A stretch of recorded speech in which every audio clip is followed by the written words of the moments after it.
जय श्री राम, राम राम, नमस्कार। Education system Bihar में आपका स्वागत है। आज के इस वीडियो में बिहार शिक्षक बहाली छठे चरण एवं सातवें चरण बिहार टीईटी, बिहार एसटीटी के बारे में बात करने वाले हैं। बिहार टीईटी, बिहार एसटीटी शिक्षक अभ्यर्थियों के लिए बड़ी खबर निकलकर सामने आ रही है। कुछ जरूरी बातें करने वाले हैं, महत्वपूर्ण जानकारी साझा करने वाले हैं, तो आप लोग इस वीडियो में बने रहें, वीडियो को अंत तक देखें। सभी क्वालिफाइड अभ्यर्थियों के लिए महत्वपूर्ण है, सभी विषय के अभ्यर्थी ध्यान दें। शिक्षा मंत्री जी ने दी अहम जानकारी, merit list, note in merit list, column का खुलासा, इस पर भी बात करने वाले हैं। एसटीटी सर्टिफिकेट वितरण पर भी बात करने वाले हैं। छठे चरण के अभ्यर्थियों के बारे में भी बात करने वाले हैं। तो सबसे पहले बात कर लेते हैं छठे चरण के अभ्यर्थियों के बारे में। तो निर्धारित तिथि पर ही नियुक्ति पत्र का वितरण होगा एक साथ। अब आगे बात कर लेते हैं, 25 फरवरी है तिथि, और 25 फरवरी की बात करें तो क्लास 1 से 8 के लिए है नियुक्ति पत्र वितरण की तिथि। इसके अलावा बात करें तो माध्यमिक एवं उच्च माध्यमिक शिक्षक की बात करें तो ये है 17 फरवरी और 18 फरवरी। अब आगे बात कर लेते हैं, शिक्षा मंत्री जी ने अहम जानकारी दी है। इसके बाद बात करें तो रिक्तियों का रिकैलकुलेट होगा, रिक्तियों का आकलन होगा, और बात करें तो छठे चरण के जो भी पद हैं वो सातवें चरण में जुड़ जाएंगे। तो ये भी बातें हैं, बैकलॉग के पद आगे के चरण में जुड़ जाते हैं। तो ये भी बातें शिक्षा मंत्री जी द्वारा दी गई हैं।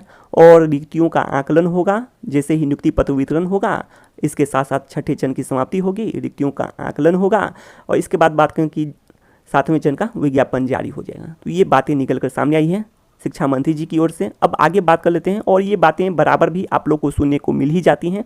अब आगे देख लेते हैं जो मेरिट लिस्ट और नोट इन मेरिट लिस्ट के बारे में जो बातें निकलकर सामने आई है। कॉलम का खुलासा पर बात कर लेते हैं। तो शिक्षा मंत्री जी ने जो अहम जानकारी दी है इसके अनुसार यदि बात करें तो जो मेरिट लिस्ट है और नोट इन मेरिट लिस्ट है यह अर्थहीन है। तो आप लोग भी समझ सकते हैं इन बातों को, जैसे कि आप लोग जानते भी होंगे 12 मार्च को जो रिजल्ट जारी हुआ था क्वालिफाइड के रूप में वही उचित है, वही तर्कसंगत है। सभी टीटी एसटीटी के अनुसार यदि बात करें या फिर डायग्राम के माध्यम से सभी जानकारी स्पष्ट कर चुके हैं। इस चैनल पर वीडियो है, कई वीडियो है जिसमें सभी जानकारी स्पष्ट कर दिए हैं।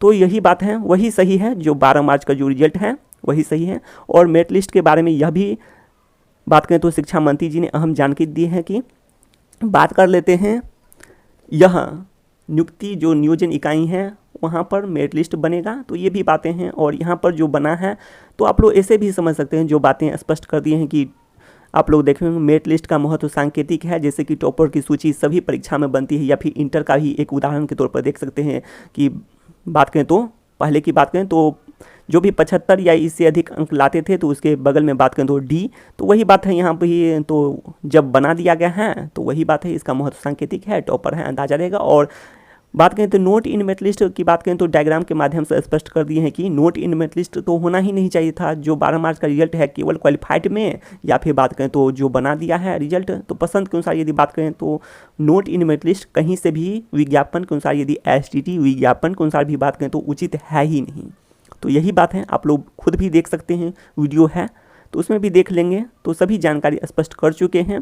आप लोग बिहार विधानसभा के प्रश्न उत्तर में भी सभी बातें देखे होंगे, तो उसके अनुसार ही सभी डायग्राम के माध्यम से स्पष्ट कर दी गई है। इस चैनल पर वीडियो है।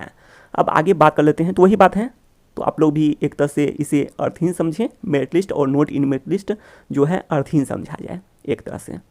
और ये बातें शिक्षा मंत्री जी द्वारा बराबर स्पष्ट भी कर दी गई हैं। अब आगे बात कर लेते हैं सर्टिफिकेट के बारे में, जो प्रमाण पत्र हैं इसके बारे में बात करें तो प्रमाण पत्र के बारे में ज्ञापन भी सौंपा जाता है, बराबर आप लोग सुने भी हैं। साथ साथ बात करें तो ट्वीट का आयोजन भी किया जाता है। तो ये सभी बातें हैं। तो ऐसे में आप लोग समझ सकते हैं कि प्रमाण पत्र जल्द ही निर्गत होने की संभावना है। जैसे कि आप लोग जानते भी हैं, सातवें चरण की बातें बराबर सुनने को मिलती ही हैं, जल्द शुरू हो जाएंगी। छठे चरण के समाप्ति के बाद, आंकलन के बाद, रिक्तियों के आंकलन के बाद सातवें चरण शुरू हो जाएंगे। तो इसीलिए बात करें तो सर्टिफिकेट का भी इस बीच में निर्गत होना है। तो ये सभी बात हैं। तो आप लोग प्रयास कर सकते हैं जल्द से जल्द सर्टिफिकेट का वितरण हो। और सर्टिफिकेट वितरण की बात करें तो यही है जो डीईओ ऑफिस अर्थात जिला शिक्षा पदाधिकारी कार्यालय है, और यहीं से सर्टिफिकेट का बात करें तो वितरण की बातें हैं। और यही देखा भी जाता है जिले के जो कार्यालय हैं, यहीं से जिला शिक्षा पदाधिकारी कार्यालय से। तो सभी जानकारी स्पष्ट कर दी जाएगी। तो आप लोग बने रहिएगा, इस चैनल के माध्यम से सभी जानकारी स्पष्ट कर दी जाएगी। अब आगे बात कर लेते हैं सर्टिफिकेट के बारे में बात करें तो सर्टिफिकेट तो सभी क्वालिफाइड को तो मिलना ही है, जो विज्ञापन के अनुसार यदि बात करें तो भी तय है मिलना। जो डायग्राम